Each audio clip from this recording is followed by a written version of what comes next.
बिस्मिल्लाहिर्रहमानिर्रहीम। अस्सलाम वालेकुम स्टूडेंट्स। आज जो हमारा नेक्स्ट टॉपिक है that is the next component of the human food. उसके अंदर हमारे पास वाइटामिन्स हैं। उसमें क्या हैं? वाइटामिन्स। बेटा एज द नेम इंडिकेट के वाइटामिन्स वाइटल से निकला है। कहाँ से निकला है? आपने प्रीवियस लेक्चर्स के अंदर कार्बोहाइड्रेट्स, प्रोटीन, लिपिड्स, मिनरल्स, इन तमाम का रोल हमारी बॉडी में पढ़ा।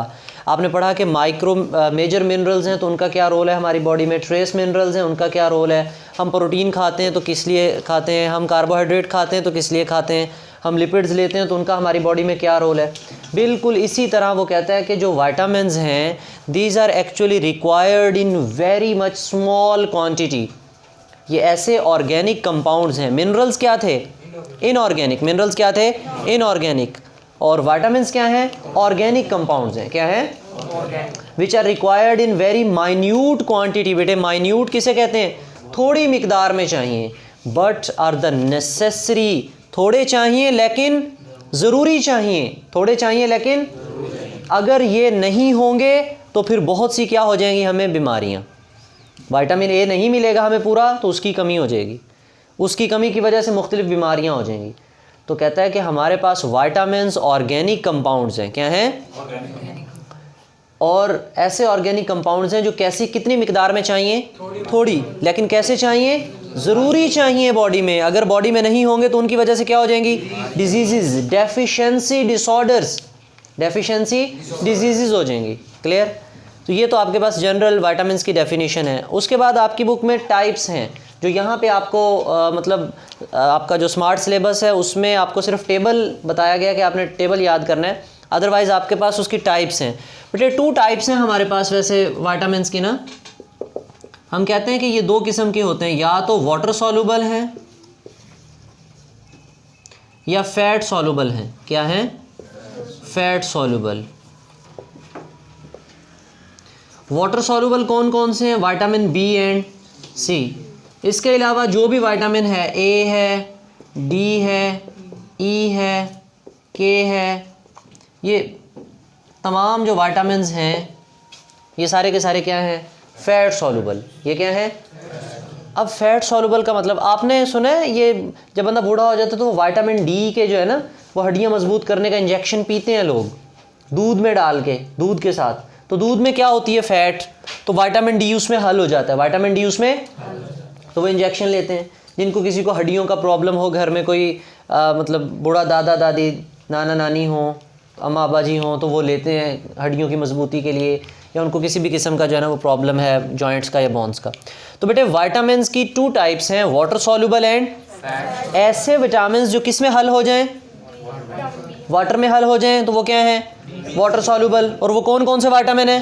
Vitamin B and vitamin C. और जो फैट्स में यानी कि लिपिड वाले मटेरियल में हल होंगे, ऑयली मटेरियल में हल होंगे, उनका नाम क्या है? विटामिन ए, डी, ई, के। इसका मतलब ऑयली नेचर के कौन होंगे? ऑयली नेचर के ए, डी, ई, के, इनकी नेचर ऑयली होगी। लेकिन बी और सी इनकी नेचर ऑयली। आपने डेजोल्यूशन में भी फिनोमेना पढ़ा था ना, लाइक डिजॉल्व। पोलर किस में हल होंगे?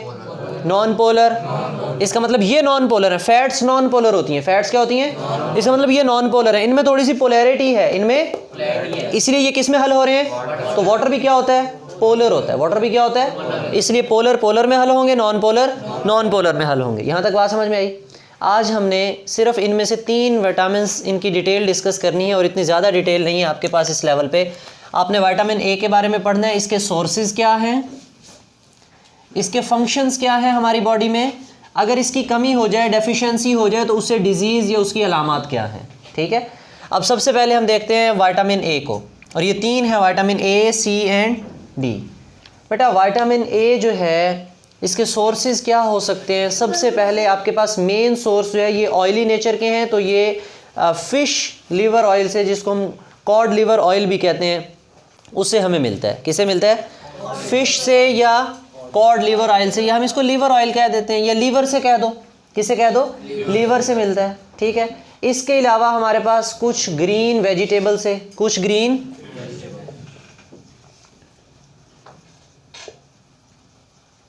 और आपके पास मिल्क वगैरह से, उससे भी क्या मिलता है आपको? Vitamin A. एग है, बटर है और फिश है। आम तौर पे जो विटामिन है ना, विटामिन ए ऑयली नेचर का होता है, और मैंने लास्ट टाइम भी आपको बताया था जब मछली बनाते हैं तो उसमें ऑयल कम डालते हैं क्योंकि उसकी अपनी बॉडी से जो है ना ऑयल निकलता है, ठीक है। तो उसकी बॉडी के अंदर विटामिन ए ज़्यादा होता है, उसकी बॉडी के अंदर विटामिन ए। तो फिश लीवर से या कॉड फिश होती है उससे जो है ना वो हम जो है वो क्या ऑब्टेन करते हैं? विटामिन, ठीक है। कभी कभार हम जनरल फिश कह देते हैं कि फ़िश की बॉडी से, कभी कभार हम कहते हैं दूसरे जानदारों के लीवर से, दूसरे जानदारों के लीवर से हम क्या ऑब्टेन करते हैं? विटामिन। तो हम इकट्ठा भी बोल देते हैं फ़िश लीवर से। कहाँ से? Fish liver oil. क्या बोलते हैं? फ़िश लीवर ऑयल के, मछली के जिगर से भी, ठीक। अच्छा, उसके बाद आ जाओ इसके फंक्शंस के ऊपर। बेटे इसके बहुत इंपॉर्टेंट फंक्शंस हैं हमारी बॉडी के अंदर। पहला इसका मेन फंक्शन है हमारी बॉडी में, हमें नज़र जो आ रहा है इसको देखने के लिए, हमारी बॉडी की विजन क्रिएट करने के लिए हमारे पास एक प्रोटीन होती है जिसका नाम ऑप्सिन है। क्या है? ऑप्सिन। ये जो विटामिन ए है ये ऑप्सिन को रिडोप्सिन में कन्वर्ट करता है। इस ऑप्सिन को किस में कन्वर्ट करता है? कौन कन्वर्ट करता है? और ये जो रिडोप्सिन है बेटा, ये ऐसा पिगमेंट है जो आपको रात के वक्त, मतलब डिम लाइट में, कब? डिम लाइट दिन के वक्त होती है, रात के वक्त? तो रात के वक्त देखने में हेल्प कौन करता है? विटामिन ए। इसका मतलब अगर किसी बंदे को विटामिन ए की डेफिशिएंसी हो गई है तो उसको ब्लाइंडनेस हो जाएगी। क्या हो जाएगी? ब्लाइंडनेस। नाइट ब्लाइंडनेस स्पेशली क्या हो जाएगी? Night blindness. दो किस्म की ब्लाइंडनेस होती है ना, एक नाइट ब्लाइंडनेस, एक कलर ब्लाइंडनेस। एक मतलब है जिसको कलर प्रॉपर नहीं नज़र आते, एक है जिसको अंधेरे में नज़र नहीं आता, ठीक है। तो हम कहते हैं कि विटामिन ए की डेफिशिएंसी की वजह से क्या हो रहा है?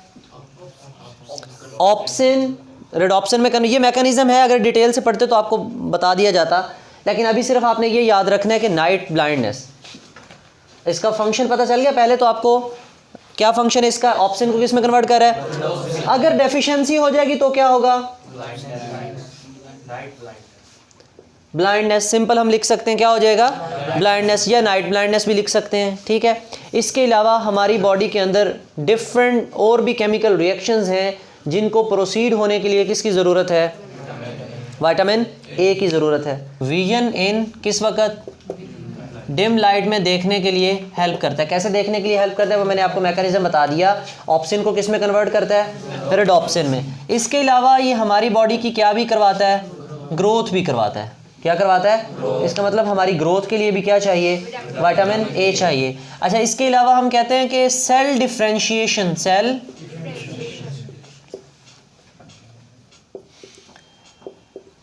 बेटा जब डेवलपमेंट हो रही होती है न्यू ऑर्गेनिज्म की, नए बेबी की, तो उसमें zygote is a ball of cell, a single cell है, उससे एम्ब्रियो बनता है। क्या बनता है? काफ़ी सारे सेल्स हैं, काफ़ी सारे।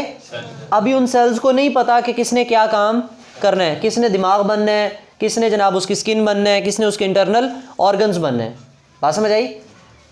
अभी सारे सेल्स एक जैसे हैं, अभी सारे सेल्स। एक स्टेज आती है जब उन सेल्स को उन डिफरेंट फंक्शंस असाइन किए जाते हैं, डिफरेंट फंक्शंस, यानी कि सेल्स की शक्ल सूरत क्या कर दी जाती है, फिर मुख्तलिफ कर दी जाती है। तो उस स्टेज को हम कहते हैं सेल डिफरेंशिएशन। क्या कहते हैं? एम्ब्रियोनिक स्टेज में एक कंडीशन आती है जिसको हम क्या कहते हैं? Cell differentiation. उस सेल डिफरेंशिएशन में हमारे पास क्या होता है कि सेलुलर जो टाइप्स हैं, सेल की टाइप्स हैं, उनको अलग-अलग किया जाता है, उनके फंक्शंस अलग-अलग असाइन किए जाते हैं, ठीक है। तो उसके लिए भी हमें क्या चाहिए? Vitamin A. इसके अलावा हमारी इम्यूनिटी को बूस्ट करने के लिए, इम्यूनिटी बनाने के लिए भी क्या चाहिए? विटामिन ए, उसको स्ट्रॉन्ग करने के लिए। क्लियर? क्योंकि डिफरेंट हमारे पास जो एंटीजन एंटीबॉडीज़ हैं उनकी प्रोडक्शन के लिए भी ये रिक्वायर्ड है। अच्छा, एक तो हमने डेफिशिएंसी यहीं से लिख दी। दूसरा हमारे पास एक और इसका एडवर्स इफेक्ट आता है, that is dry skin. That is हमारी जो हेयर फॉलिकल्स हैं या हमारे पास हमारे जो ऑयल सीबेशियस ग्लैंड्स हैं वो क्लग हो जाते हैं, बंद हो जाते हैं। वो क्या हो जाते हैं? तो एज अ रिज़ल्ट हमारी स्किन जो है वो कैसी हो जाती है? ड्राई हो जाती है, ठीक है। तो ये भी इनकी डेफिशिएंसी है। और आपके पास एक दो डेफिशिएंसीज लिखी होंगी, वो जब हम रीड करेंगे टेबल तो देख लेंगे। अच्छा, उसके बाद बेटे आ जाओ विटामिन सी।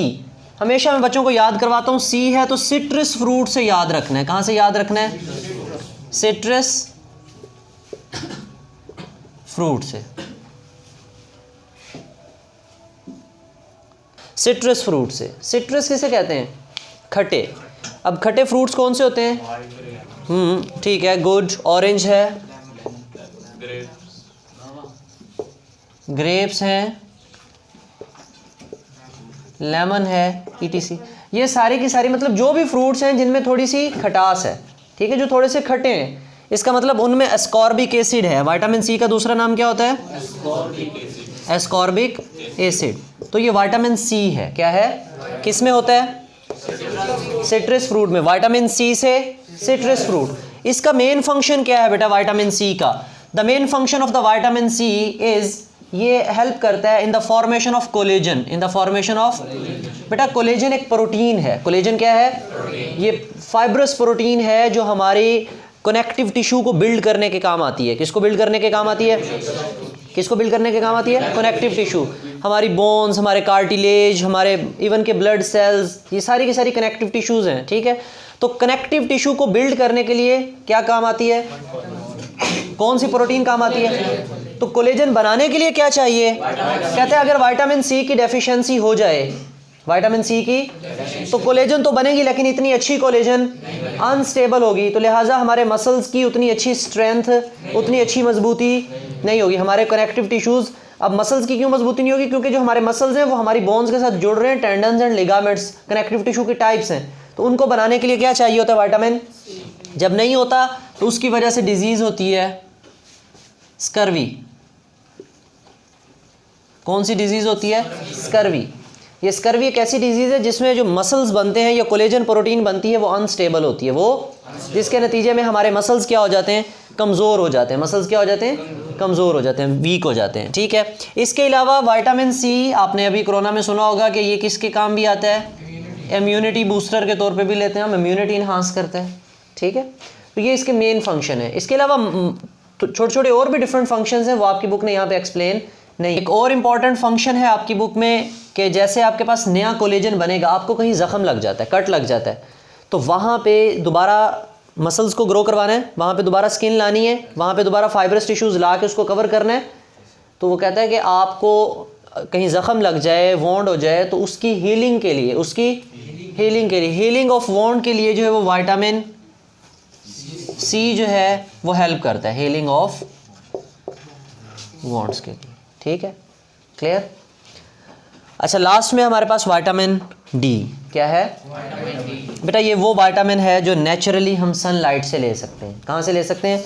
असल में सूरज की रोशनी की से लेते नहीं है, under the effect of sunlight, sunlight के इफेक्ट में हमारी स्किन के ऊपर जब सनलाइट पड़ती है, यूवी रेडिएशंस पड़ती हैं, तो हमारी स्किन के अंदर डिफरेंट केमिकल सब्सटेंसेस होती हैं जो विटामिन डी में कन्वर्ट होना शुरू हो जाती हैं। किस में कन्वर्ट होना शुरू हो जाती हैं?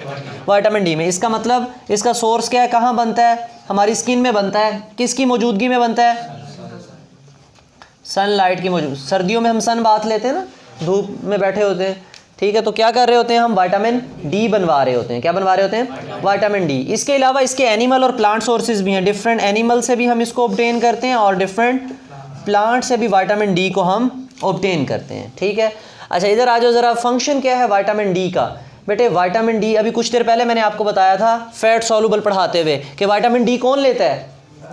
बूढ़े लोग, जब उनकी क्या कमज़ोर हो जाए, हड्डियाँ वगैरह। इसका मतलब बेटे मेंटेनेंस ऑफ बोन्स, बोन्स के अंदर किस चीज़ की maintenance? Calcium and phosphorus, minerals की मेंटेनेंस के लिए, मिनरल्स की विटामिन डी हेल्प करता है एब्जॉर्प्शन ऑफ मिनरल्स में, एब्जॉर्प्शन ऑफ और deposition of minerals into the bones. Bones में मिनरल्स को डिपॉजिट किया जाता है, एज अ रिजल्ट बोन्स क्या हो जाती हैं? हमारी हार्ड हो जाती हैं, स्ट्रॉन्ग हो जाती हैं, क्लियर। अगर विटामिन डी की डेफिशिएंसी है तो क्या होगा? ज़रा देखना, आपने डिटेल नहीं पढ़ी तो आपके पास रिकेट्स है। क्या है? रिकेट्स एक डिजीज़ है जिसमें हमारी बोन्स जो हैं वो वीक हो जाती हैं। क्या हो जाती हैं? वीक। एक है ओस्टियो कैल्सीमिया या ओस्टियोमलेशिया भी कह देते हैं। ओस्टियो, आपके पास ओस्टियोमलेशिया होगी बुक में और रिकेट्स होगी, क्लियर। अगर छोटे बच्चों की बात करें तो उनमें अगर विटामिन डी की डेफिशिएंसी हो जाए तो उनमें क्या होती है? रिकेट्स, हड्डियां कमज़ोर हो जाती हैं, ठीक है। जो वेट बेयरिंग बोन्स हैं उनके ऊपर वजन नहीं आता, सही से चला नहीं जाता, उनकी जो है ना टांगें मुड़ जाती हैं, बाउड लेग्स, क्लियर। इसी तरह ओस्टियोमलेशिया, ओस्टियो का लफ्ज़ जब भी आ जाए तो it is related with bone, osteo जब भी आ जाए it is related with bone. Malaysia mall function से है कि उसका फंक्शन सही नहीं है, बोन जो है वो अच्छी नहीं बनी। अगर अडल्ट्स की बात करें, किसकी बात करें, बड़ों की बात करें, तो उसके अंदर अगर विटामिन डी की कमी हो जाएगी तो हड्डियां तो होंगी लेकिन पोरस हो जाएंगी। कैसी हो जाएंगी? पोरस। जल्दी उनके चांसेस ऑफ फ्रैक्चर जो हैं वो क्या हो जाएंगे? ज़्यादा हो जाएंगे। ठीक है, तो मैं क्या करता हूँ फिर एंड में बुढ़ापे में यही होता है ना कि बहाना ही बनना होता है ना कि क्या हुआ है, वज़ू करके निकले थे, सिर्फ स्लिप हुए हैं, क्या हुआ है, टांग टूट गई है, कूल्हे की हड्डी टूट गई है। तो बोन्स क्या हो जाती हैं? फिर वीक हो जाती हैं। क्यों कमज़ोर हो जाती हैं? किसकी कमी की वजह से? विटामिन डी की कमी की वजह से। इन शॉर्ट किस चीज़ की कमी? इनडायरेक्ट कैल्शियम एंड फास्फोरस की कमी। तो एक दफ़ा बुक से रीड कर लेते हैं, जो माइनर जो हैं बाकी चीज़ें उनको भी हम ज़रा डिटेल से देख लेते हैं। तो आपके पास ये विटामिन सी की डिजीज़ भी हैं। देखो जैसे स्कर्वी है ना, तो स्कर्वी में मैंने आपको बताया ये सारी चीज़ें आ जाएंगी। अगर आपके पास healing of wound, vitamin C की कमी हो जाए तो यहाँ पे हीलिंग ऑफ वॉन्ड ठीक नहीं होगी। तो ये सारी चीज़ें एक दफ़ा इसको रीड कर लेते हैं, कुछ माइनर बातें भी होंगी वो भी मैं आपको बता देता हूँ। बेटा विटामिन ए है, कहाँ से ऑब्टेन करते हैं? सोर्स क्या है? लीफी ग्रीन वेजिटेबल्स, मतलब सब्ज़ पत्ते वाली जो है ना वो खुराक, हमारे पास जो सब्ज़ियाँ हैं, स्पाइनिश, पालक वगैरह और जनाब कैरेट, गाजर वगैरह। येलो फ्रूट्स हैं जैसे आम वगैरह है, ऑरेंज वगैरह में भी होता है लेकिन इतना नहीं होता। फ़िश लीवर में, एग में, मिल्क में एंड बटर में। उसके बाद विजन, फंक्शन क्या है? Vision in dim light, cell differentiation, growth and. फिर डेफिशिएंसी डिजीज़, ये सिम्टम्स क्या हैं? पुअर ग्रोथ है, अच्छी ग्रोथ नहीं होती। ब्लाइंडनेस, कौन सी ब्लाइंडनेस? Night blindness. और ड्राई स्किन, ये क्यों हो जाती है? हेयर फॉलिकल्स प्लग हो जाती हैं, बंद हो जाती हैं। एज अ रिजल्ट जो है वो स्वेटिंग नहीं हो रही होती और जनाब ऑयल, स्बिशियस ग्लैंड से ऑयल जो है ये सीबम नहीं आ रहा होता स्किन पे। विटामिन सी सिट्रस फ्रूट्स में और leafy green vegetables and beef liver, गाय के जिगर से भी आपको क्या मिलता है? Vitamin C. Collagen formation help क्या किस चीज़ में मदद कर रहा है? मेन फंक्शन सबसे पहले लिखा जाता है कोलेजन फॉर्मेशन, हीलिंग ऑफ। जाहिर बात है कोलेजन बनेगा तो वॉन्ड्स हील होंगे। फंक्शन ऑफ, तो अगर देखो स्कर्वी मेन डिजीज़ क्या है? ये नीचे जो डिजीज़ लिखी है ना ये स्कर्वी की अलामात हैं। ये किसकी अलामात हैं? तो क्या होगा? फटीग, थकावट होगी क्योंकि मसल्स मजबूत नहीं है ना, कमज़ोर हो गए हैं। पुअर वॉन्ड हीलिंग, अगर ज़ख्म हो गया तो जल्दी ठीक नहीं होगा। ब्लीडिंग गम्स, आपके जो मसूड़े हैं उनकी जो स्ट्रेंथ है वो कमज़ोर हो जाएगी। एज अ रिजल्ट इनमें से खून आना शुरू हो जाएगा एंड जॉइंट्स। लास्ट लाइन देखो ज़रा, विटामिन डी इसका सोर्स क्या है? Fish liver oil, milk, ghee, butter, synthesized by कब? Under sunlight. चले, maintenance of the concentration of calcium and phosphorus. और लास्ट में इसकी डिजीज़ हैं, अगर बच्चों में है तो रिकेट्स, बड़ों में है तो ऑस्टियोमैलेशिया। क्लियर? बट इस होल टॉपिक में कोई क्वेश्चन हो तो आप कमेंट सेक्शन में पूछ सकते हो। थैंक यू, अल्लाह हाफिज़।